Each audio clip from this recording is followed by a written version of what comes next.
Esto es La Entrevista con Raúl Valladares.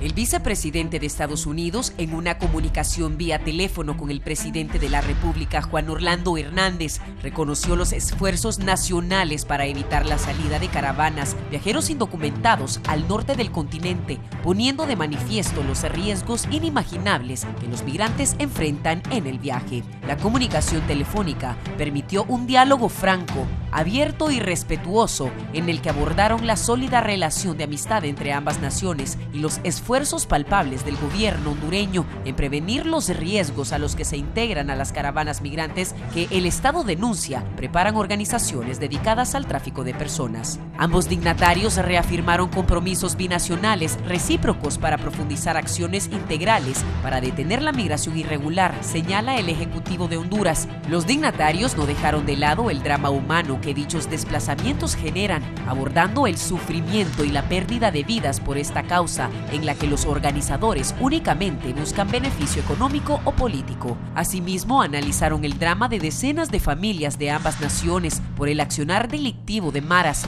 pandillas y el crimen organizado transnacional, aspectos sobre el cual reiteran el compromiso de trabajo hombro con hombro y avanzar juntos en la lucha por combatirlos. En política regional, el presidente hondureño y el segundo al mando en Washington reconocen la importancia y potencial de la alianza trilateral, anunciada en Brasil el 1 de enero anterior, entre Honduras, Estados Unidos e Israel. Ambos presidentes reiteraron su voluntad de trabajar juntos en favor de la seguridad y la estabilidad política de la región. En política continental, Honduras reconoce la contundente urgencia de promover la democracia en Venezuela, tal como lo expresará el vicepresidente Pence en su mensaje al pueblo de esa nación, que sufre una crisis humanitaria y migratoria sin precedentes en el continente. Asimismo, el Grupo de Lima emitió un comunicado donde reconoce que la titularidad del Poder Ejecutivo de Venezuela la ostenta Juan Guaidó, presidente de la Asamblea Nacional, ante la ilegitimidad del gobierno de Nicolás Maduro. El Grupo de Lima está integrado por representantes de los gobiernos de Argentina, Brasil, Canadá, Chile, Costa Rica, Colombia, Guatemala, Honduras, Panamá, Paraguay y Perú. Estos gobiernos del continente y varios de la Unión Europea ven con crispación cómo se descompone la situación política y social en Venezuela, en donde la población sufre hambre, falta de medicinas, elevadísima inflación y enfrentamientos con los cuerpos de seguridad, a los que también se les atribuye graves violaciones de derechos humanos, lo que provoca una masiva emigración a naciones vecinas.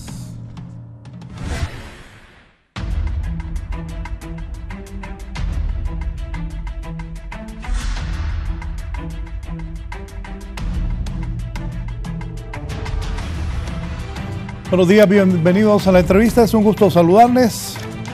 También recuerde, nos puede sintonizar en Radio Visión Honduras 90.1 en Tegucigalpa, 90.9 en San Pedro Sula, en Tela, La Ceiba, el Litoral Atlántico, en la 105.5 en La Paz, Comayagua, Ciguatepeque, el corredor central del país, Lago de Yojoa, en la 93.5 y la 90.3 en la Cálida Choluteca. Vamos a presentar primero a don Edgardo Rodríguez, politólogo, analista, bienvenido. Buenos días al pueblo hondureño, buenos días a los distinguidos invitados, el general Maldonado Galeas y al abogado Aristides Mejía, para conversar sobre los temas de la contingencia nacional. Gracias, Raúl. General Maldonado Galeas, bienvenido. Me alegra saludarlo, correligionario mío del Partido Liberal. Igualmente, gracias. Buenos días, Edgardo. Buenos días, general. Abogado Mejía, muy agradado de estar aquí en compañía de tan distinguidas personalidades y atendiendo a esta gentil invitación para pretender ser contribuyentes a la opinión pública en el tema que vamos a desarrollar. Bien, las reformas constitucionales vamos a desarrollar, pero no podemos pasar percibido. Búscame, yo creo que Ivette me mandó la nota. Aquí está. La encontraron en el Clarín de Venezuela, de Argentina. Carne, te la voy a enviar para que la pongamos ahí. Primero, Edgardo, sí. Ayer se proclama un nuevo presidente en Venezuela, en las calles, apoyado por los Estados Unidos. Le dio Maduro 72 horas a los miembros de la Embajada de los Estados Unidos para que abandone, allá te voy a presentar al abogado Aristides Mejía Carranza también. Abogado, bienvenido. Gran gusto de estar aquí en el programa y sobre todo con estos invitados que tienes hoy, que son amigos y que tienen buenos puntos de vista. Bueno, pues les decía antes, porque no podemos dejar de un lado esto que está pasando en Venezuela, que decía yo anoche, Dios primero no termine en una matanza de gente en las calles, porque eso sería trágico para el hermano pueblo venezolano y para el mundo en sí. Hace poco, pues Maduro pidió 72 horas, les dio a los norteamericanos, para que abandonaran. Así dice el Clarín. ¿Ves? No andaba mal, yo anoche dije eso. Que Dios primero no pase. Anticipan un baño de sangre y denuncian la injerencia extranjera. El Kremlin, licenciado, aseguró que Nicolás es el presidente legítimo del país. Pero me daba don Edgardo aquí unos apuntes que son correctos, pero vamos a leer la nota. Rusia, uno de los pocos aliados fuertes de Caracas, salió a criticar en duros términos los hechos sucedidos este miércoles en Venezuela. Denunció este jueves lo que considera una injerencia en asuntos internacionales del país caribeño que puede abrir la vía al caos y a un baño de sangre. Una injerencia extranjera destructora es inaceptable. Es una vía directa hacia la anarquía y el baño de sangre, dijo el Ministerio Ruso de Relaciones Exteriores en un comunicado. Digamos, salta a la vista el propósito de aplicar por derribo de gobiernos indeseados. Veamos las acciones descaradas de Washington, una nueva demostración de la ignorancia total de normas y principios de derecho internacional, añade el Ministerio Ruso, refiriéndose al apoyo abierto de los Estados Unidos al autoproclamado presidente interino de Venezuela, el opositor Juan Guaidó. Exhortamos a los políticos venezolanos razonables, opuestos al gobierno legítimo de Maduro, a que no se conviertan en peones de una partida de ajedrez extranjera, prosigue el comunicado. Por su lado, el Kremlin aseguró este mismo jueves que Nicolás Maduro es el presidente legítimo de Venezuela. Incidentes y represión en la marcha contra Nicolás Maduro. Venezuela denunció la usurpación del poder por parte de la oposición. En medio de una multitud que lo aclamaba, Juan Guaidó se autoproclamó presidente encargado de Venezuela este miércoles, recogiendo el apoyo de los Estados Unidos, la Unión Europea, la mayoría de los países de la región, entre ellos Argentina, Honduras también. El juramento del opositor presidente interino de Venezuela, Juan Guaidó, y su inmediato reconocimiento por los Estados Unidos y otros en busca de acentuar la división de la sociedad venezolana, incrementar la confrontación en las calles y continuar la escalada. Me perdiste ahí, hombre. Y continuar la escalada. Bien, es parte de lo que dice. La nota subraya: en las acciones descaradas de Washington, Rusia observa una nueva demostración de desprecio total de las normas y principios del derecho internacional, un intento de arrogarse el papel de juez de los destinos de otros pueblos. Salta a la vista el propósito de aplicar el guión ya aprobado del derribo de gobiernos indeseados, agregó. Donald Trump avala como presidente de Venezuela a Juan Guaidó y Nicolás Maduro, pues para Trump ya no lo es. Moscú dijo ver con enorme preocupación los avisos de una serie de países en el sentido de que no se puede excluir una intervención militar desde el exterior. Advirtió contra semejantes aventuras que pueden tener consecuencias catastróficas. El ministerio que dirige el canciller Sergei Lavrov subrayó que solo los venezolanos pueden decidir su futuro y tachó de inaceptable la intromisión foránea destructiva, sobre todo en momentos que, como ahora, la situación es extremadamente tensa. Hacemos un llamado a los políticos venezolanos, bueno, eso ya lo leímos, y así están las cosas. Don Edgardo. Bueno, sin duda alguna, Estados Unidos ha cometido a lo largo de la historia de los últimos 200 años excesos, intervenciones militares, invasiones militares. Eso la historia ya lo recoge. Sin embargo, los tiempos han cambiado, vivimos en un mundo cada vez más globalizado, cada vez más integrado. Lo que hace un país ya no se ve de forma aislada. La comunidad internacional cada vez actúa de manera más interrelacionada con los países. En ese sentido, no nos debe extrañar la preocupación internacional por lo que sucede en Venezuela, apegado al derecho internacional. Hay varias cosas que dice el presidente de Rusia ahí que yo estaba pensando en Siria, ¿verdad? Rusia, digamos, de manera coordinada con el gobierno sirio, entró ahí, digamos, en ese país, y cualquiera podría decir, ¿qué hace Rusia en Siria? Este es un tema de geopolítica internacional. Lo que para Rusia representa Siria, Venezuela representa para Estados Unidos. Así que vivimos en un mundo interrelacionado, repito, de intereses de las potencias militares y económicas. Así que me parece también un poco hipócrita ciertas frases del gobierno ruso respecto a lo de Venezuela. Yo quiero decir una cosa, y se lo decía Raúl, Rusia no va a comprometer la seguridad internacional por Venezuela. No lo ha hecho, ni lo hizo en los momentos de mayor intensidad de la Guerra Fría con Cuba. La Unión Soviética jamás, nunca, en ningún momento puso al mundo en la seguridad internacional, la puso en entredicho por Cuba, en los momentos de mayor tensión de la humanidad en la Guerra Fría. No lo va a hacer ahora con Venezuela. Lógicamente, es un aliado, tienen relaciones económicas muy fuertes y tiene que protegerlo desde el punto de vista diplomático. Pero puedo, digamos, decirlo con claridad y con firmeza que Rusia no va a comprometer la seguridad internacional, ni China tampoco, por el caso de Venezuela.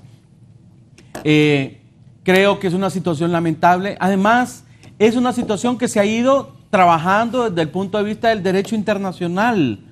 ¿Cuántos años la comunidad internacional, la Unión Europea, Naciones Unidas, la OEA, el Grupo de Lima, en fin, cuántos gobiernos? Aquí no solamente se trata, es cierto que Estados Unidos lidera los esfuerzos para sacar a Maduro del poder, los lidera, pero eso no quiere decir que la mayor parte del mundo, si Venezuela solo es apoyado como por 5 o 6 países del planeta, ¿verdad? En América Latina, Bolivia, Nicaragua y México son los únicos países que reconocen a Maduro. Y fuera de la región, China, Irán y Rusia.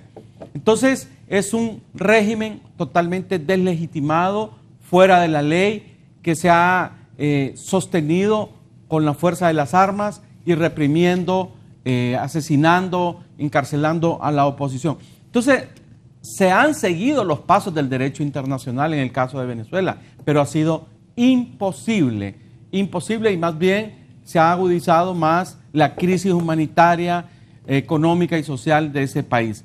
De tal manera que me parece que no está pegado a la verdad lo que dice el Kremlin cuando habla de violaciones al derecho internacional. Por lo demás, coincido con Raúl y con lo que el titular del Clarín, y lo decía también el secretario general de Naciones Unidas en Davos, que están temiendo un desenlace, digamos, sangriento en Venezuela. Porque hay dos escenarios.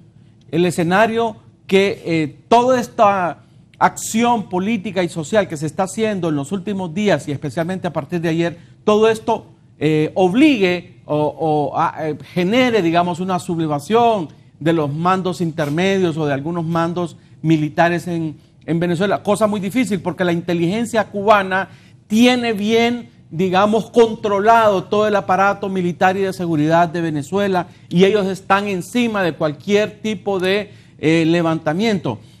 Pero ese es un escenario, que haya, digamos, internamente dentro del gobierno un movimiento. Pero ese es el poco probable. El más probable es que el régimen salga a reprimir este movimiento y se agudice la represión que ya empezó con la orden de captura contra Guaidó. Entonces, el escenario que se presenta en Venezuela es sumamente complejo. Tienen razón el secretario general cuando dice que temen un desenlace, digamos, sangriento en Venezuela, lo cual obligaría, ahí pienso yo, y aquí el general Maldonado Galeas nos puede ilustrar, una acción militar, no del tipo de invasión, porque alguna gente piensa que estamos en la época de Noriega, de la invasión. Creo que sería más una operación, pienso yo, mucho más quirúrgica. No pienso que sea el tipo de una invasión, pero sí una acción militar. Venezuela no es Panamá también. Sí, Venezuela no es Panamá, pero también, es una fuerza armada sumamente debilitada, desprestigiada, empobrecida, sostenida por una cúpula de narcotraficantes, de narcomilitares, lo cual lo deslegitima en los mandos intermedios de las Fuerzas Armadas y Policiales. Ayer en una ciudad del interior de Venezuela, toda la policía se fue del bando del pueblo de Venezuela. Momento, aquí mi director de cámara, que le gustan las noticias, Edgar, es uno de los mejores camarógrafos que estuvo en la calle, ahora es director de cámaras, me pone líder, pero el alto mando militar y policial apoyan a Maduro. Sí. Y es una gran ventaja de Maduro. Sí. Ya dije por qué. A Guaidó ya lo mandó a traer, ¿va? Mire, es una cosa de vida y muerte. El alto mando de las Fuerzas Armadas venezolanas está comprometida con el narcotráfico y eso está probado. Hay testimonios en Estados Unidos. Obviamente, para los altos mandos militares es cuestión de vida o muerte. Ellos van a preferir morir antes de que el régimen caiga. Porque si cae el régimen, muchos de esos generales, muchos de esos mandos probablemente terminen en la cárcel. Por eso, para esa cúpula corrupta, es de vida o muerte mantener a Maduro en el poder. Eso está claro y ese trabajo lo está haciendo la inteligencia cubana. General, ¿qué piensa de Venezuela? Bueno, yo creo que Venezuela va a dar una lección al mundo y en este caso a América respecto a cómo juegan los procesos geopolíticos y cómo se derrumban algunas naciones cuando siguen alguna línea inapropiada respecto a la política de los estados. Debemos de comprender de que todo esto obedece a procesos históricos respecto a la hegemonía mundial de ciertas potencias. Y esto prácticamente de Venezuela es como un lastre que quedó de esos procesos de dominación del socialismo por un lado y del capitalismo por otro lado. En algún momento América Latina tomaron fuerza ciertos componentes de la geopolítica como ser la alternativa bolivariana de las Américas, como ser el Foro de Sao Paulo, como ser algunas organizaciones de tipo económico que le daban fortaleza a esta tendencia, la creación de la Comunidad de Estados Latinoamericanos y del Caribe. Era el lenguaje que se manejaba con mucha fortaleza y que tuvo alguna influencia aquí en Honduras y que dio como resultado la orientación de un gobierno hondureño hacia esa tendencia del socialismo del siglo XXI. Y ahora estamos ante una situación en la que el triunfo del socialismo del siglo XXI con Hugo Chávez y luego la posterior, heredad para el señor Maduro como presidente, no supieron manejar el poder.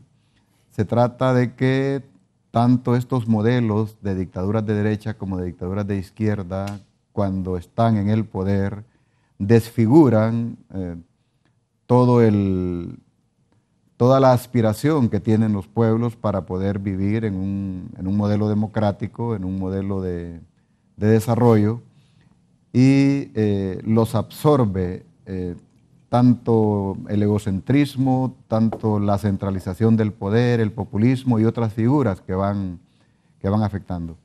Poco a poco Venezuela fue cayendo en eso, poco a poco Venezuela fue perdiendo la capacidad incluso de autosostenimiento como Estado.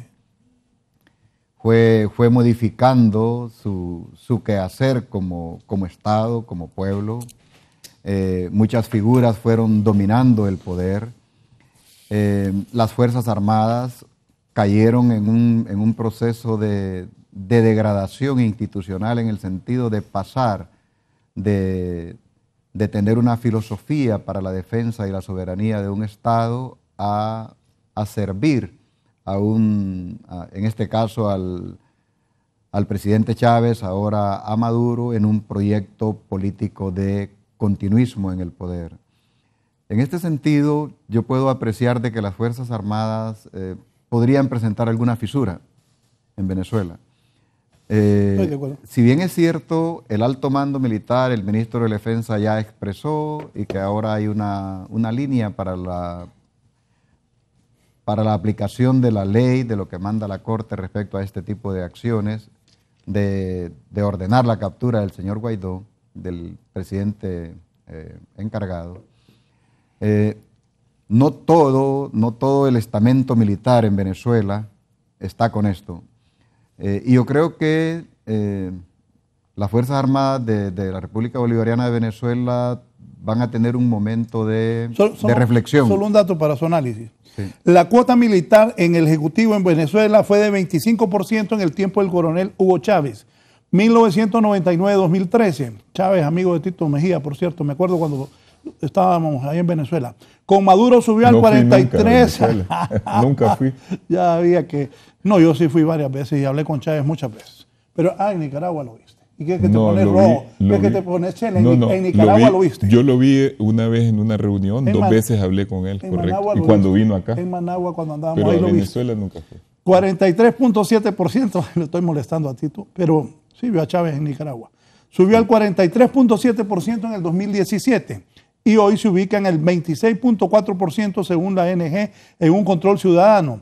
De 32 ministros, 9 son militares los que tiene Maduro y dirigen carteras como Defensa, Interior, Agricultura, Alimentación, Petrolera, la PDVSA. Bueno, para que estemos informados. Y hay dos ámbitos del poder de Venezuela que están manejados por altos jefes militares, los que acaba de citar usted, y también están algunas gobernaciones de los estados de Venezuela. Muchos generales alcanzaron ocupar estas posiciones por designación del señor Hugo Chávez. Entonces, estos ámbitos del poder, el poder militar en la cúpula, el poder de este tipo de instituciones y secretarías de Estado, más algunas gobernaciones, le dan una fortaleza en ese ámbito.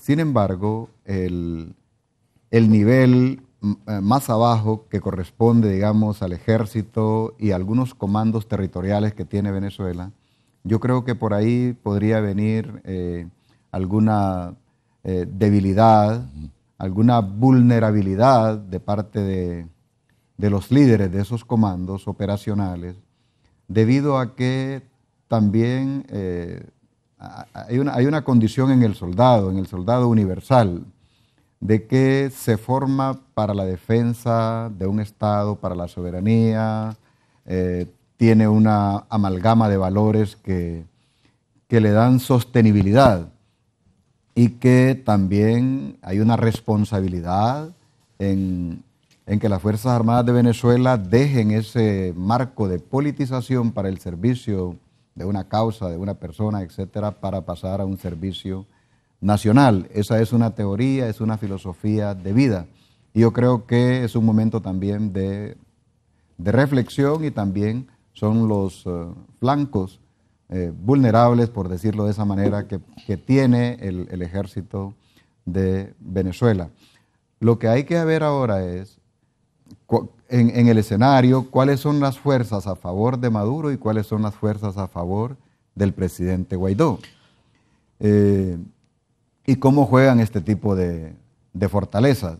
El presidente Guaidó con la cooperación externa, el reconocimiento internacional, con la Asamblea bajo control, la Asamblea Legislativa Nacional, y también con una masa poblacional que ha reaccionado. El Parlamento es el único poder el que domina, por el que el oficialismo no domina, pero fue sustituido prácticamente por una Asamblea Constituyente 100%. La Asamblea Nacional Constituyente fue un recurso que, dicho sea de paso, hay que apreciar cómo se usó la Asamblea Nacional Constituyente en Venezuela para ponerle como el poder que viabilizaba esta reelección que tuvo. No sé, general, Maduro, si usar esta frase, pero aquí cabe, ¿eh? Como decía aquel el narcotraficante Pablo Escobar, Maduro va a sostener eso a sangre y fuego. Ese es el punto. De aquí habría que valorar los escenarios que presentaba el licenciado Edgardo Rodríguez. El escenario de que Maduro vaya cediendo paulatinamente en función de las presiones, que la más fuerte sería la presión social. Y también que parte de las Fuerzas Armadas le den la espalda con respecto a este propósito.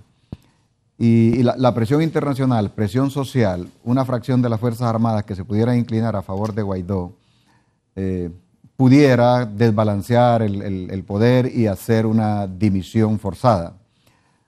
Una invasión externa no la debemos de considerar dentro de las probabilidades porque como lo dijo Edgardo Rodríguez, ni Rusia comprometería la paz mundial por una situación en Venezuela, ni los Estados Unidos comprometería el continente americano para una situación de esa, con extensión a un conflicto mundial, debido a los intereses que hay de distintas potencias.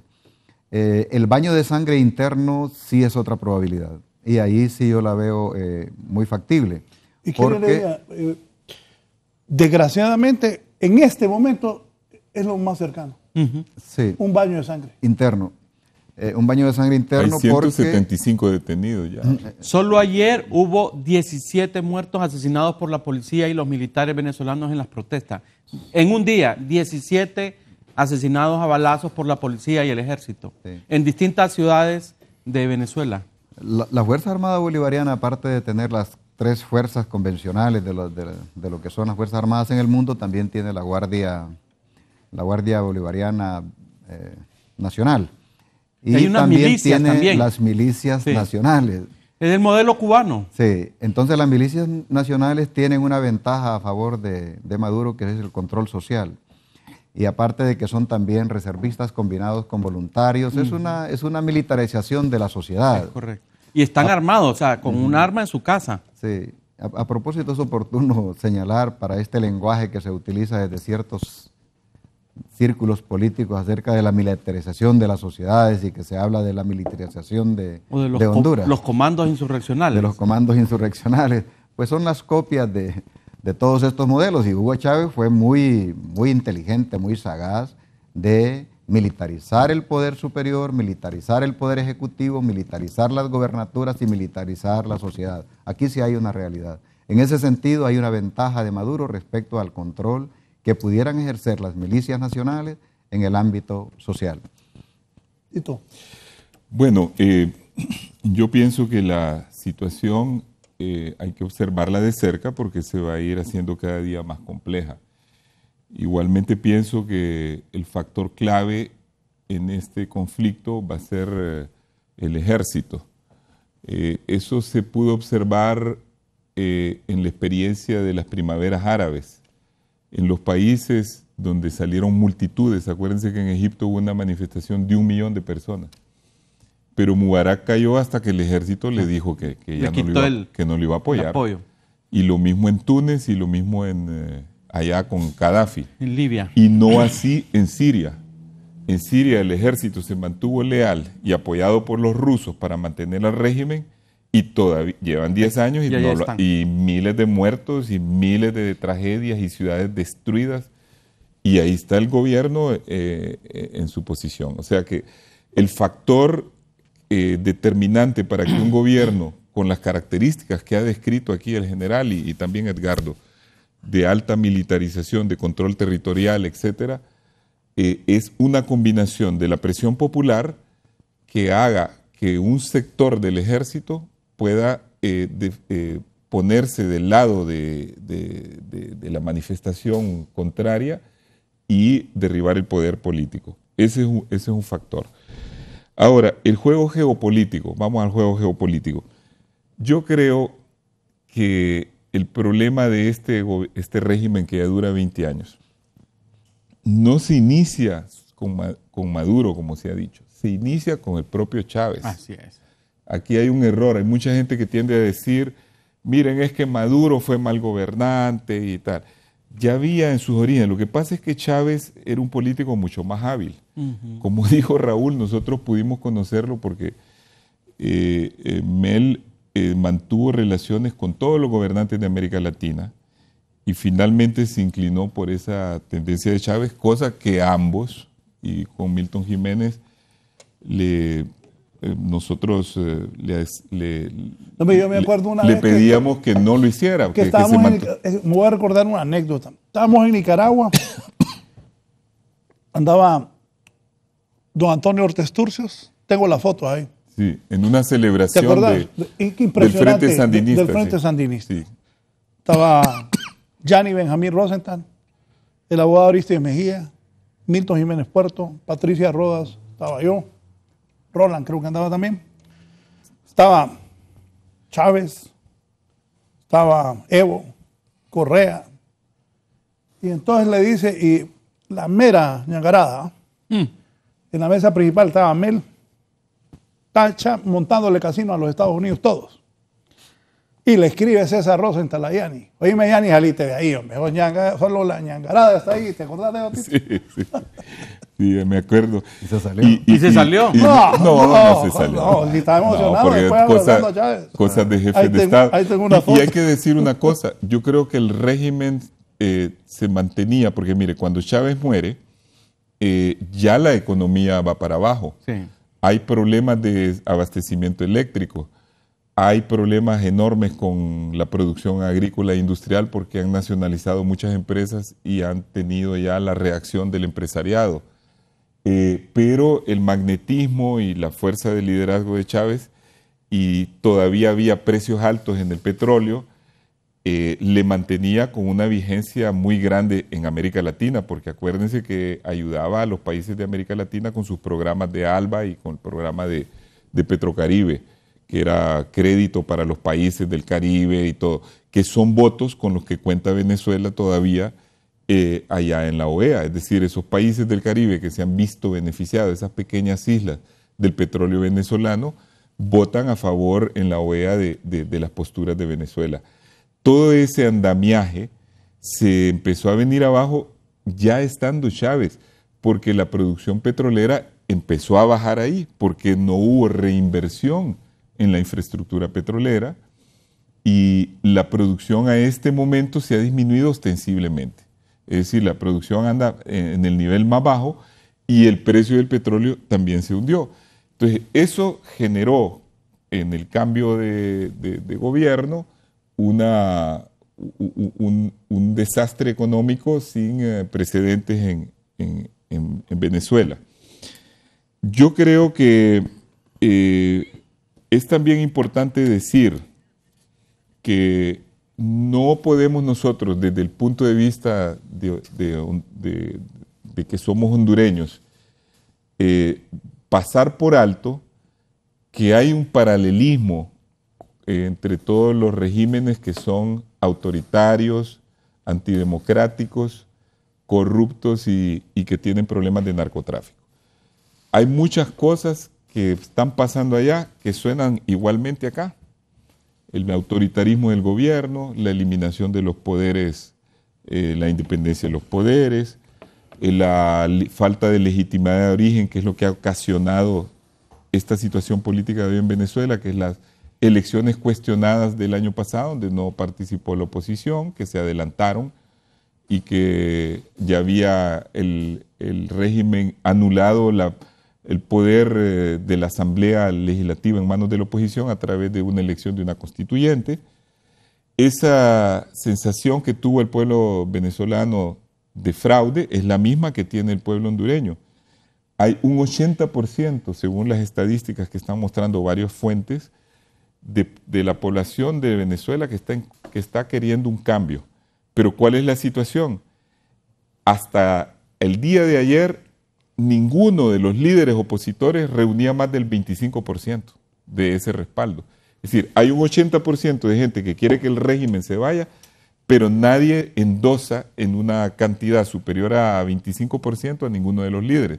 Parece que ahora sí se lo están dando ese endoso a este que acaba de proclamarse presidente de Venezuela con el respaldo internacional.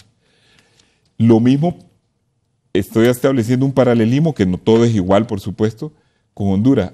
En Honduras hay un 80% de la gente que está contra el régimen, pero no hay un líder, a pesar de que hay uno que tiene más que otros, que recibe ese respaldo de 80%. No está unificada la oposición, como para que la oposición pueda dar un salto cualitativo. Luego hay un problema migratorio allá, millones de personas salieron del país, hay un problema migratorio agravado acá, no en la magnitud, pero sí hay. Hay una tendencia aquí a un control mediático que no lo han logrado porque hay canales libres y todo todavía, o hay muchos, mejor dicho, como este y otros, pero allá sí lo han logrado, pero hay una intención poco democrática del gobierno, ya sea a través de recursos económicos o de presión de ejercer un control mediático, que no es propio de un régimen democrático. Hay una agresión ahora al sector privado. Hemos visto cómo desde el Estado se ataca al sector privado, particularmente el de San Pedro Sula, como hay una agresión allá también. Hay corrupción, hay problemas de narcotráfico que salpica a los grupos políticos. Y mi conclusión es que Venezuela, como bien lo ha dicho Raúl, se encamina a una situación de muy probable violencia porque no se encontró una salida política, que es lo que en ese paralelismo quiero establecer. Aquí hay que buscar una salida política. Y una salida política antes de llegar a una situación como la que se ha planteado allí. Y quedan varias preguntas sobre lo que va a pasar en Venezuela. 1, el rol del ejército. 2, ese reconocimiento internacional de Estados Unidos significa que todo el dinero que se va a pagar por las exportaciones de petróleo de Venezuela se le va a dar al nuevo gobierno o se va a dar al gobierno que ha sido no reconocido a partir de la declaratoria de ayer, tanto por la mayoría de los gobiernos del continente americano como por la mayoría de los gobiernos de Europa, que son los dos continentes con los que tiene más relación Venezuela. Y yo creo que nosotros tenemos aquí una lección muy importante como latinoamericanos. Nosotros todos, seamos de derecha, seamos de izquierda, debemos de buscar la preservación del régimen democrático. Lo que está pasando allí, como lo que pueda pasar acá, que es un régimen de otro signo ideológico, tiene un común denominador, que es la falta de democracia, la falta de respeto a las instituciones democráticas, el desfallecimiento de las instituciones. Nosotros vemos que en América Latina, y pongo como ejemplo siempre a Uruguay y Chile, han tenido gobiernos de izquierda, pero son gobiernos democráticos que respetan la prensa, que respetan la empresa privada, que respetan la propiedad privada, que respetan la alternancia del poder. Y vemos en cambio gobiernos que entran en dificultades, como el de Nicaragua, como el de Venezuela, como el de Honduras, por falta de un sistema democrático vigoroso y de su institucionalidad en un día como hoy, en que en el país se van a aprobar lo que yo diría que no son reformas políticas ni electorales, son reparticiones de cargos, porque reforma quiere decir que vas a cambiar sustancialmente algo para que las cosas funcionen, y eso no se está haciendo hoy. Hoy solo se está dividiendo un tribunal en dos y dando 3 cargos nuevos. Tito, terminame con la de Venezuela, vamos a la pausa y de ahí entramos a... Entonces, en conclusión, me parece que los gobiernos de América Latina deben de actuar para evitar una agravación de la situación. Creo que los países deben de tener insistir en una salida democrática. Creo que Estados Unidos debe de abstenerse de amenazar con una invasión. Eso ya está fuera de lugar en esta época. Y también Estados Unidos, que está bien que esté, digamos, apoyando la democracia en América Latina, no debe tener un doble discurso, porque no la apoya con igual vigor acá, me pregunto yo, o en otros lugares. No solamente cuando es por un signo ideológico hay que apoyar la democracia, hay que apoyarla en todos los casos. Y allá en Estados Unidos hay un conflicto porque el gobierno está parado y hay un conflicto entre el Congreso y el Ejecutivo.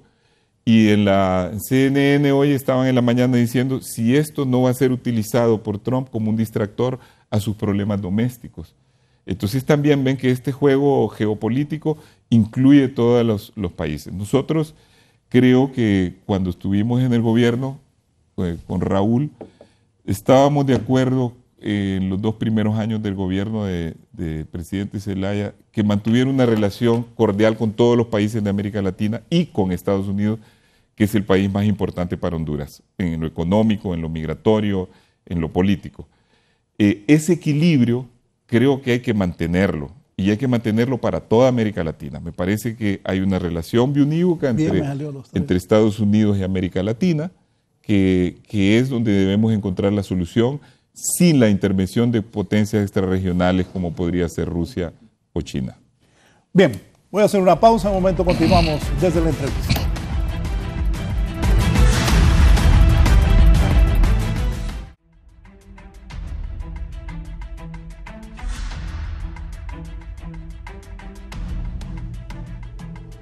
Bien, vamos a la realidad nacional. Las reformas electorales. Ayer buscame una nota del presidente del Congreso, don Mauricio Oliva, que fue claro ayer al hablar de que los partidos, que hay un gran consenso para estas reformas electorales. Pero primero poneme, Narrala me mandó una carta, un comunicado que escribió. Lo voy a leer. Tráiganme eso para leer lo que dice Salvador Narrala, a quien le tenemos afecto. Narrala sacó una gran votación, aquí está uno de sus asesores, el abogado Aristides Mejía Carranza, del escritorio de Salvador Narrala, Partido Salvador de Honduras. Tito es uno de los que está armando el partido. Reformas electorales y cambios a la Constitución. Los partidos políticos que controlan el Congreso Nacional, donde la mayoría están acusados en los casos del Arca Abierta, Pandora, quieren hacer entre hoy y mañana unas pocas reformas electorales a su propia conveniencia, que se resume así: un nuevo censo electoral y una nueva identidad, una supuesta separación de la administración de la justicia electorales manejadas por los actuales jueces que no hacen justicia, y un representante para libre en el Tribunal Supremo Electoral. ¿Estás oyendo, Mel? Los demás, es decir, un paquete de verdaderas y profundas reformas electorales estructurales que necesita Honduras para poder tener elecciones creíbles, democráticas y transparentes, las dejan para después, en realidad para nunca, dice Narrala. Hasta el día de hoy se conocen las reformas electorales que no fueron discutidas por los diputados y ni siquiera consensuadas con la sociedad civil que vive la crisis generada en el 2017, sigue diciendo Narrala. Hasta hoy se conoce la verdadera intención del Partido Nacional, que atemoriza en el Congreso junto a los partidos de maletín. Estas reformas electorales son insuficientes y aprobarán a la velocidad de la luz en 48 horas, dispensando los 3 debates que la Constitución establece, y sobre todo dejarán por fuera las reformas electorales que el pueblo clama. Son tan hipócritas, dice Narrala, que en el comunicado de la Comisión de Reformas Electorales dicen que toman como base las recomendaciones del diálogo político nacional bajo los auspicios de la ONU y las reformas presentadas por la Organización de los Estados Americanos, pero solo apoyan unas cuantas y además se engañan diciendo: esto es una muestra que los hondureños nos podemos poner de acuerdo en muchas cosas sin pensar en intereses personales ni de partido, y hacer lo que más le conviene al país. ¡Qué bárbaro! Ni ellos quieren esas frases, dice Narrala. Pueblo hondureño, estos no son reformas electorales. Adiós segunda vuelta, adiós magistrados técnicos y a políticos como en Costa Rica. Adiós voto electrónico, adiós acta electrónico como en Argentina, adiós voto por correo para nuestros compatriotas que desde Estados Unidos mantienen al país, dice Narrala. Adiós verdaderas mesas ciudadanas escogidas al azar. Adiós separación de las elecciones legislativas de las presidenciales como en El Salvador. Adiós Tribunal Constitucional como en España. Adiós a una consulta popular sobre la reelección presidencial. Adiós a un Consejo Permanente Fiscalizador y Supervisor de todos los partidos políticos sobre el Tribunal Supremo Electoral. Adiós a casi todo, dice Narrala. Libre está el Tribunal Supremo Electoral. Libre entra al Tribunal Supremo Electoral en desventaja 4-1, con 2 del hoy minoritario Partido Nacional, 1 de Maletín y 1 del lado oscuro del Partido Liberal. Además va a nombrar a los integrantes del Tribunal Supremo Electoral y Registro Nacional de las Personas, y ahora y no en mayo como lo dicta la Constitución. O sea, continúa la repartición política de algo tan delicado, lo cual garantiza la continuidad de la crisis. Por lo anterior, hago un llamado a los diputados de Libre, Pino y aquellos diputados independientes y patrióticos para que pidan una suspensión de este show, que es las verdaderas reformas se hagan en un solo paquete integral, a través de un gran pacto nacional político-social para que sea consensuado y responda a las aspiraciones del pueblo. Solo reglas electorales completas e integrales podrán garantizar la voluntad del soberano. Habla del soberano Nasrallah, del pueblo, Salvador Nasrallah. Bien, los que redactaron con Nasrallah ese documento, pues tienen conocimiento de la política. Empezamos con... Esto dijo don Mauricio Oliva ayer. El presidente del Congreso Nacional, Mauricio Oliva, nombró una comisión de dictamen interpartidista que tendrá a su cargo preparar el anteproyecto ley del primer paquete de reformas electorales, la cual está integrada por diputados de la mayor parte de partidos políticos ahí representados. Esta comisión de dictamen se encargará de presentar al Pleno un documento que incluya la desaparición del Tribunal Supremo Electoral, que será sustituido por dos organismos: el Consejo Nacional Electoral, que se encargará de organizar los procesos electorales, y el Tribunal de Justicia Electoral, con la facultad de dirimir conflictos por denuncias relacionadas con la actividad proselitista y electoral. Dicha comisión la conforman los diputados Felicito Ávila de la Democracia Cristiana, Denis Castro de Alianza Patriótica, Juan Carlos Elvir y Sobeida Andino del Partido Liberal, Mario Noé Villafranca de Unificación Democrática, Carlos Zelaya y Francisco Paz de Libre, Rolando Dubón, David Chávez y Mario Pérez del Partido Nacional. Sobre las otras propuestas de reformas electorales, hemos convenido que lo mejor es tomar las decisiones que sean necesarias con calma. Tenemos tiempo para analizarlas bien, revisar los pros y los contras, y en una última alternativa acudir a la sabiduría del pueblo sobre lo que el soberano quiere en relación, por ejemplo, a segunda vuelta, a balotaje, a reelección presidencial, mesas ciudadanas y demás asuntos. El titular del Poder Legislativo alabó el compromiso que priva en los parlamentarios para convertir en dos organismos separados al actual Tribunal Supremo Electoral, uno en un Consejo Nacional Electoral y el otro en un Tribunal de Justicia Electoral, así como dotar al Registro Nacional de las Personas de una nueva organización y estructura. Guillermo Paz Manueles, 11 Noticias. Correcto. Voy a iniciar con el general Maldonado Galeas. ¿Qué piensa de todo esto? Bueno, respecto a la nota de Nasrallah, en realidad tiene razón en el sentido de que pudo haberse hecho un abordaje integral de estas reformas electorales, que es lo que aspira el pueblo hondureño y que es lo que también es una expectativa de fortalecimiento democrático. Yo creo que hay un defecto en esto, en el proceso. Uno, el diálogo político se desvaneció prácticamente en temas estrictamente políticos asociados con los resultados electorales del 2017. La ausencia de libertad y refundación provocó también un vacío de participación para las deliberaciones en el diálogo y dejar alguna fortaleza respecto a la propuesta de los actores del diálogo para que fuera considerada como un referente para las decisiones que se habrán de tomar en el Congreso Nacional. La otra observación que tengo es que este diálogo político debió haber concluido por lo menos a mediados del año pasado y después hacer una convocatoria para un diálogo nacional, de tal manera de que los actores de un diálogo nacional pudieran tener una participación más representativa de la sociedad y así tener una participación ciudadana más ampliada para que lo que tuviéramos en este momento sería una expresión de la ciudadanía respecto a las reformas constitucionales y reformas electorales. No se hizo. Yo reconozco la habilidad del Partido Nacional para tomar protagonismo en la toma de decisiones y la acción que conllevó con respecto a la OEA para que contribuyera a este proceso es parte de esas líneas estratégicas de acción.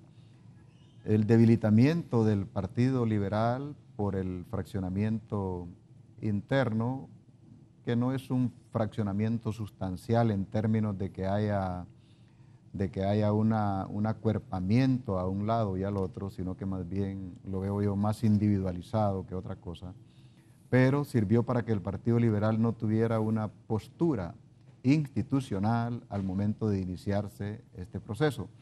No obstante, el Consejo Central Ejecutivo ha mandado una línea respecto a lo que deben de ser las reformas constitucionales y electorales, y también la bancada, que en este momento ha sido electa recientemente, hace lo propio. En conclusión, si se va a dar esto de que se van a dispensar los debates, si ya vienen acuerdos preestablecidos antes de entrar en el debate legislativo, si lo que va a ocurrir en estos 2 días es solamente la aprobación de la reforma al Tribunal Supremo Electoral por un órgano que administre los procesos y otro que imparta la justicia electoral, más lo que pudiera implicar la modalidad en el Registro Nacional de las Personas, estaríamos hablando solamente de una cosa: lo que es urgente para que en el corto plazo estas 2 instancias tengan el sustento constitucional y también legal para tomar las decisiones que a corto plazo corresponden respecto a nombrar las nuevas autoridades de lo que será la instancia que administre e imparta justicia electoral. Lo que no se ve bien es que por anticipado ya se anuncie de que las personas que ocuparán estos cargos van en línea con las pretensiones partidarias. Ha habido un lenguaje esperanzador que lo ha sentido la sociedad. Despolitización de los órganos. Despartidización. O despartidización. Pero también la despolitización en el sentido de que desde la política partidaria ha habido influencia para la toma de decisiones al interior de esos órganos. Y la despartidización desde el punto de vista de que la representatividad sea solamente exclusiva de los partidos políticos. Y el otro componente que aún está en la Constitución para el Tribunal Supremo Electoral es la independencia, la autonomía que se debe de tener en estos órganos para la toma de decisiones. Creo que las aspiraciones del pueblo hondureño es ver una instancia fuera de este contexto de influencia política partidaria que nos ha afectado históricamente, tomando decisiones para garantizar la transparencia y la eficiencia en los procesos electorales. Si eso habrá de suceder en este momento, corresponde entonces a todo eso que señala el señor Salvador Narrala y que es congruente con otras organizaciones políticas. El Partido Liberal creo que es coincidente en un 90% de eso que se apunta. Creo que le corresponde al pueblo hondureño, a partir de cuando termine cuando inicie la segunda legislatura, asumir esa responsabilidad desde la ciudadanía para presionar, para demandar, para proponer lo que debería de ser el cambio integral, el abordaje integral de todas estas reformas constitucionales y electorales que requiere Honduras. También los partidos políticos deben de asumir responsabilidades más determinantes. El Partido Liberal no le queda bien ese fraccionamiento interno, ni para él, ni para el posicionamiento que debe de tener en el escenario político ni para la demanda que exige la democracia de lo trascendente que deben de ser las decisiones de un partido como el Partido Liberal de Honduras. El Partido Libertad y Refundación debe de abandonar los modelos de violencia y de comandos insurreccionales y todas esas actitudes que le restan en cuanto a la ponencia que hace o que debe de hacer en el Parlamento, al interior del Congreso Nacional, con posturas que impliquen evolución, fortalecimiento democrático. Y al Partido Nacional también le corresponde algo que es importante. No debe de considerarse el Partido Nacional como que está adherido al poder y que va a tener una sostenibilidad en el poder mediante la utilización de todas las formas de control que hasta este momento ha tenido. Más bien, todo esto que se anhela, que son dos cuestiones básicas, la definición de la reelección presidencial y la otra es la definición de la segunda vuelta electoral, al Partido Nacional le corresponde dar una apertura a la deliberación. Debe de ser sincera. Yo considero que no ha sido sincera en el sentido de que la manejó tibiamente y elusivamente durante los 4 años pasados y este año en el cual han habido declaraciones intencionales, pero no han habido acciones afirmativas de que eso debe de ser así. Si los partidos políticos asuman una conducta responsable respecto a las aspiraciones del pueblo hondureño y a la demanda de un fortalecimiento democrático, creo que podemos formar o configurar un escenario positivo. Entonces veo esto en 2 momentos. El momento en el cual habrían unos cambios, unas transformaciones a nivel de reformas constitucionales y electorales parciales, muy básicas en este momento, pero que también el próximo escenario lo podemos configurar juntos todos los hondureños, desde la sociedad y desde las instituciones del Estado. ¿No, Ricardo? Bueno, coincido con varios de los puntos señalados en el comunicado del presidenciable Salvador Narrala. Lógicamente, quisiéramos los hondureños como punto ideal una reforma integral, una reforma electoral integral. Estoy recordando, y usted los tuvo acá, a un grupo de ex magistrados del Tribunal Supremo Electoral, donde está mi amigo El Zarco Callejas, Quiquito Ortiz, el licenciado Aguilar, que prepararon un documento bastante completo.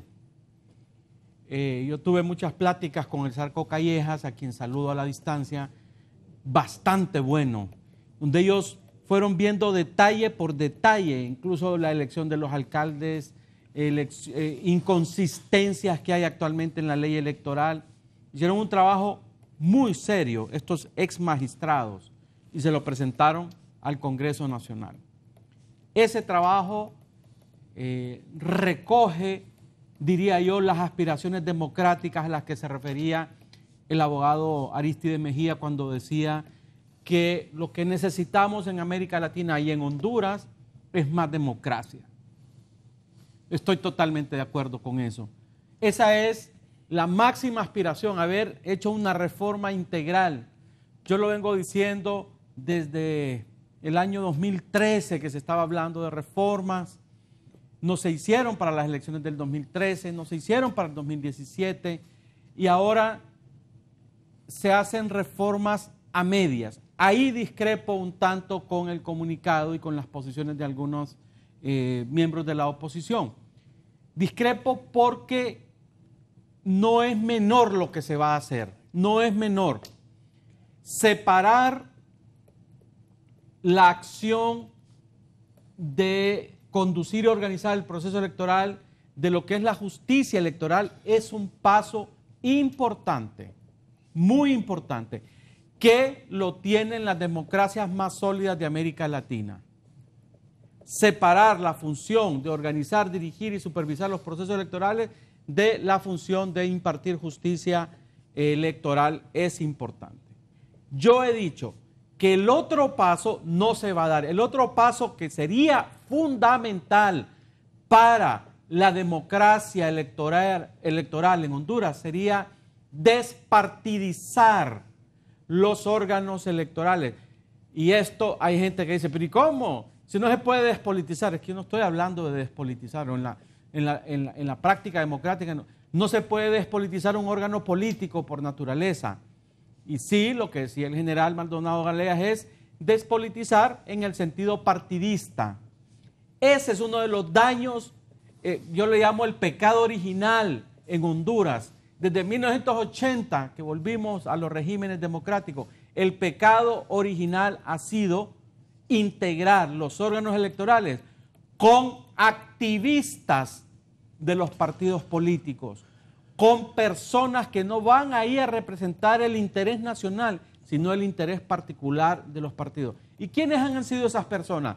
Dirigentes de partidos, directivos de partidos, personas que han ocupado cargos de elección popular a nombre de partidos, es decir, pues, personas que están estrechamente vinculadas a los partidos políticos. Ese es el pecado original.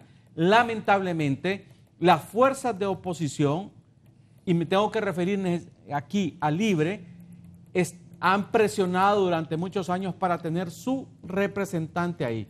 Un partido que se llama de avanzada, progresista y revolucionario no puede luchar para mantener el statu quo. El statu quo es mantener las cosas como están actualmente. Eso es inconcebible que Libre luche para mantener el statu quo. Libre debería luchar para romper el statu quo. ¿Y qué es romper el statu quo? Sacar a los partidos políticos, que ese ha sido el gran problema de los órganos electorales en Honduras. Aquí se ha mencionado Costa Rica, y lo menciona el comunicado de Narrala, Costa Rica, Chile. Me extraña que Narrala, siendo mitad chileno, no mencione el caso de Chile y Uruguay. Las tres democracias más sólidas de América Latina tienen la separación de estos órganos, pero además ustedes no van a encontrar en esos órganos militantes, activistas de los partidos políticos dirigiendo esos órganos. Por eso considero que lo que se va a aprobar entre hoy y mañana es importante, sí es importante, pero solo es la mitad de la tarea. La tarea va a quedar inconclusa porque, y acá se ha dicho, lo que se va a hacer es repartirse los cargos, así como se repartieron los cargos en el Registro Nacional de las Personas, donde a Libre se le da uno de los interventores y ahora me informan que ya metieron casi a 50, 60 personas, dirigentes y activistas del Partido Libre. Vamos exactamente a hacer lo mismo. Entonces aquí donde uno se pregunta, esta oposición lo que quiere es sacar a los que están en el poder para ellos entrar al poder y hacer exactamente lo mismo que hacen los que están actualmente en el poder. Eso no es democracia. Eso no es un partido revolucionario, entre comillas, y yo lo pongo entre comillas, porque eso no es ser un partido revolucionario, como se dice llamar el Partido Libre. Eso es mantener el statu quo, mantener, digamos, las instituciones fundamentales del Estado como un botín político para repartirse chambas. Eso no es democracia, eso no va a hacer avanzar la democracia en Honduras, la va a mantener. Vamos a seguir teniendo cuestionamientos, vamos a seguir teniendo, digamos, procesos poco transparentes, corrupción, y yo lo digo acá francamente, son 1.000 millones de lempiras que maneja el Tribunal Supremo Electoral. ¿Cuándo han rendido cuentas? ¿Cuándo han brindado un informe de en qué han gastado ese dinero después de los procesos electorales? Jamás lo han hecho, porque son representantes de partido, son activistas de partido que están ahí no por el bien colectivo, sino para cuidar y proteger los intereses de partido. Hoy está el Partido Nacional hegemonizando esos órganos. En el 2005 estuvo el Partido Liberal hegemonizando esos órganos electorales. Y se hizo fraude también. Lo que pasa es que se nos olvida. Mel reconoció que se hizo fraude en el 2005 porque él hegemonizaba el Tribunal Supremo Electoral. El día de mañana puede ser el Partido Libre el que hegemonice el órgano electoral y también lo va a manipular a su discreción y a su interés. Ese es el pecado original. Mantener estos órganos electorales controlados por activistas y dirigentes de los partidos políticos. Lamento que eso vaya a continuar y van a seguir los problemas que hemos tenido. Esté el Partido Nacional, esté el Partido Liberal, esté Libre o esté Narrala ahí, que no va a estar porque no tiene partido, pero cualquiera que hegemonice va a tener los mismos problemas que hoy se critican o que ayer se criticaron en las elecciones del 17, van a seguir sucediendo lamentablemente. Aristides. Bueno, yo tengo muchas coincidencias con lo que se ha dicho acá. Pienso que la gravedad del momento que vive el país, y lo he dicho en otras veces, no permite ya que sigamos en un juego político irresponsable y que se amerita hacer una verdadera reforma electoral, porque el principal problema que tenemos es la legitimidad de origen, el cuestionamiento de los gobiernos a raíz de que ahora ya no existe un bipartidismo. Y al no existir un bipartidismo, cada fuerza tiene alrededor de un 30%. Y cada vez que hay una elección, los márgenes son más estrechos y debido a que no hay transparencia ni en las mesas electorales ni en el manejo de los diferentes órganos electorales, entonces se producen situaciones como la del 2017.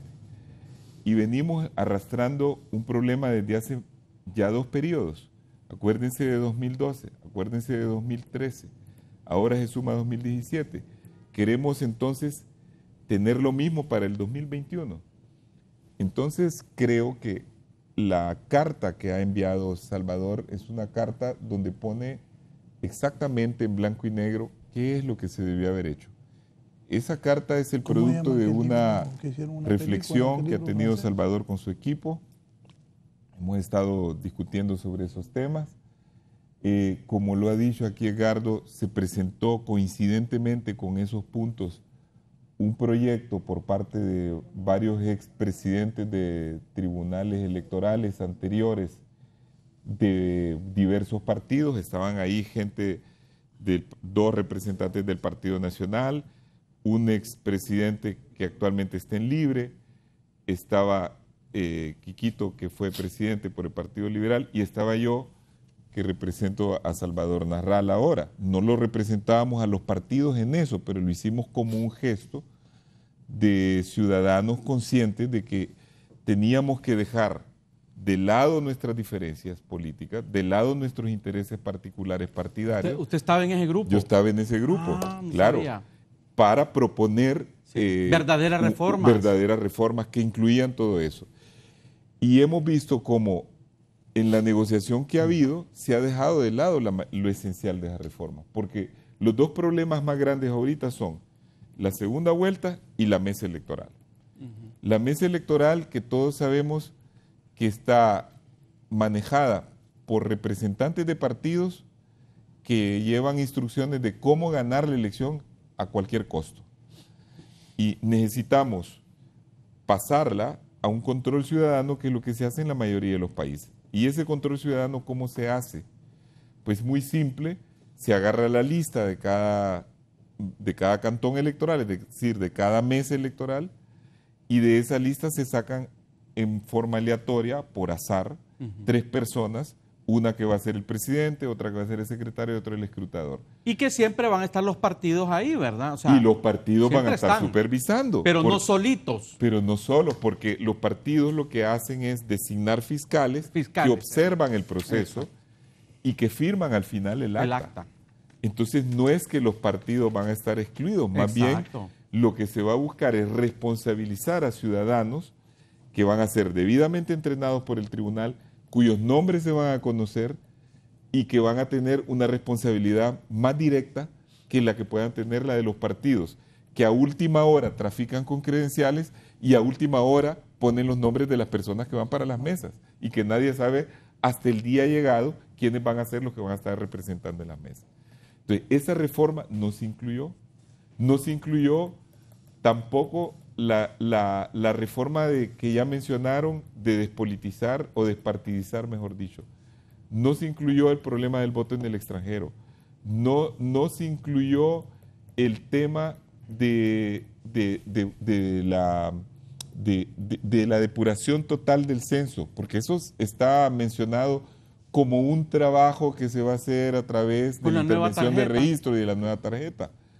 Pero debe de haber una reforma en la nueva ley electoral o en la ley que se va a reformar donde hable expresamente de ese tema.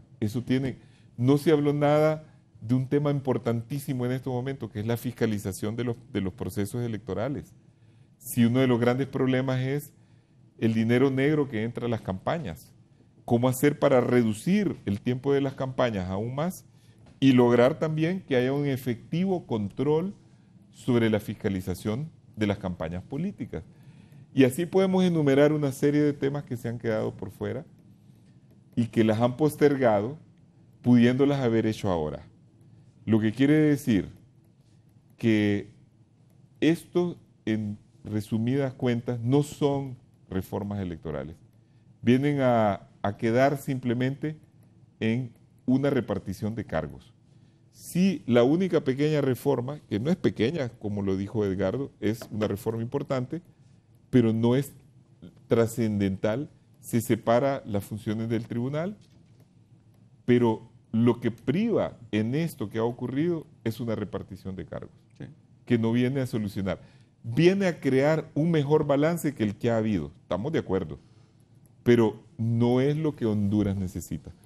Por lo tanto, me parece a mí que si perdemos esta oportunidad hoy, como todo lo parece, estamos condenándonos a seguir otra vez en el mismo problema y otra vez y otra vez. Podemos llegar al totalmente desgaste de nuestro proceso electoral y de nuestro sistema democrático y viabilizar una situación como la que estamos viendo en otros países. Y yo creo que eso es lo que debemos de impedir. Bien, voy a hacer una pausa para venir con las conclusiones. Esto se debate entre hoy y mañana en el Congreso Nacional de la República. Ya volvemos.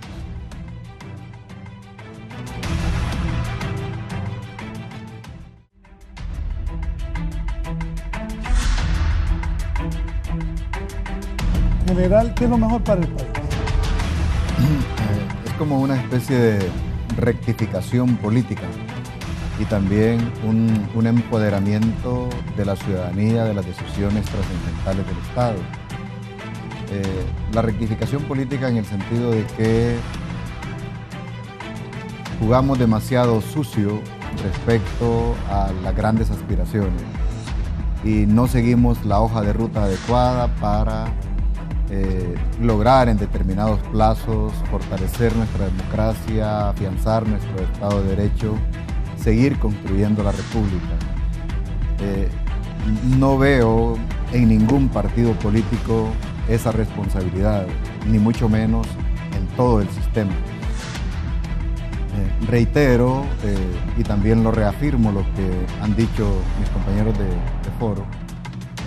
No se asumió la responsabilidad en el tiempo para que las decisiones de estos 2 días crearan una especie de plataforma básica para iniciar procesos de transformación y de fortalecimiento democrático y también de los procesos electorales.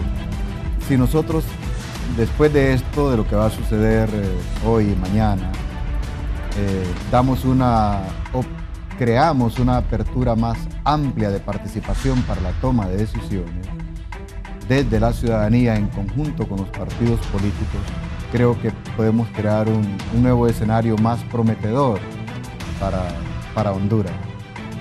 También debemos de tener los ciudadanos la entereza de saber identificar los falsos líderes y tener una postura firme respecto a ellos.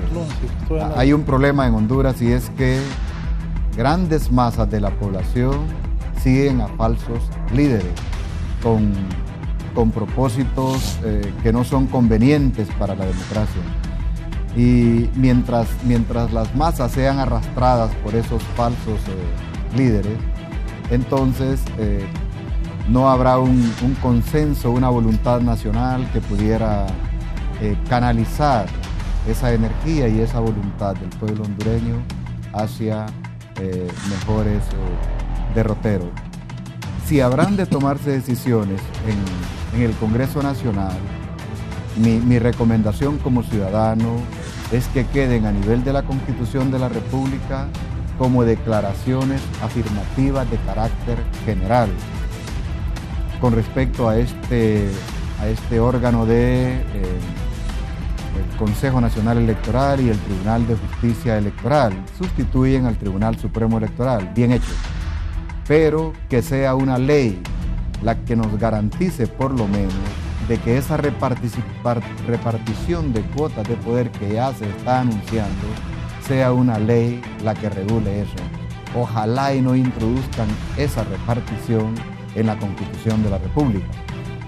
Asimismo, para el Registro Nacional de las Personas, ya hubo la distribución desde los partidos políticos.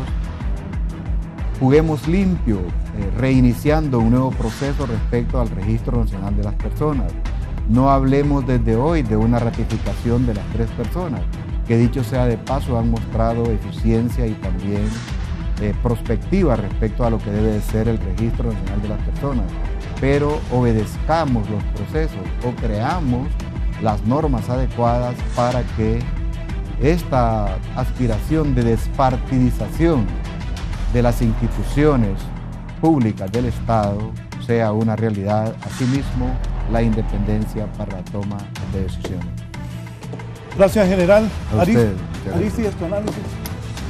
Bueno, yo creo que hemos discutido varios asuntos importantes y la conclusión de los 2 temas que hemos abordado lo haría de la manera siguiente. Hay que vernos en el espejo de lo que está pasando en Venezuela y buscarle una salida al país, buscarle una salida al gobernante también, porque allá lo que pasa es lo que dijo Edgardo. Están preocupados porque tienen miedo que algo les va a pasar, entonces se atrincheran y no permiten ninguna salida. Y yo le he dicho varias veces, aquí la situación no es igual que allá, pero tiene características de lo que está pasando allá. Y debemos de buscar una salida, y una de las salidas más importantes es la que se va a discutir hoy y mañana, que es la salida democrática, que es ir a las próximas elecciones con unas reglas claras. Y para eso yo pido a la comunidad internacional, especialmente Estados Unidos y Europa, que están pendientes del tema de democracia y de gobernabilidad en estos países, que insistan, que así como presionan a países como Venezuela o Nicaragua, que tienen problemas de democracia y de autoritarismo y de derechos humanos, etcétera, que también lo hagan aquí en Honduras con el mismo vigor, porque si no vamos a tener la misma situación dentro de pocos años. Y a todos los partidos políticos incitarlos a que depongan sus actitudes estrictamente personalistas, y que así como lo hicimos nosotros en ese grupo de expresidentes del tribunal para presentar un proyecto que podía ser común a todos, así como lo hemos expresado aquí los 3 que venimos de 3 formaciones políticas diferentes, que coincidimos de que hay que hacer las reformas apropiadas, porque nada va a impedir el triunfo o la derrota del Partido Nacional. La verdad es que así como están dadas las condiciones, nada va a impedir. Si tiene que perder, va a perder. Lo único que tenemos que decidir es si va a ocurrir con una gran crisis y muertos o sin crisis y muertos. Esa es la gran diferencia. Y el primer paso para que el país se desarrolle, para que empiece a cambiar, es recuperar nuestro sistema democrático tal como lo íbamos construyendo poco a poco, con independencia de poderes, con elecciones que no eran cuestionadas, con legitimidad del poder, fortaleciendo la justicia y todo lo demás que ya sabemos que tenemos que hacer, respetando la economía de mercado, etcétera, etcétera, derechos humanos, todo. Eso es lo que nosotros tenemos como tarea fundamental para meternos en la lista de los países de América Latina que van por el buen camino. Si es notorio, los países que están en plena democracia en América Latina, Costa Rica, Chile, Uruguay son los países que tienen los mejores resultados en los estándares económicos, en los de desarrollo humano, en todo lo demás, hasta el respeto de la ecología. Todo está bien balanceado en esos países. Así que yo creo que tenemos ahí los dos espejos y es a nosotros de decidir. Bien, gracias. Sin duda, tengo reportes de la gente diciéndome que qué buen programa. Vamos a continuar sin duda con los dos temas, tanto lo que es las reformas electorales como la situación de Venezuela. Gracias a todos. Siga con Canal 11. Buenos días.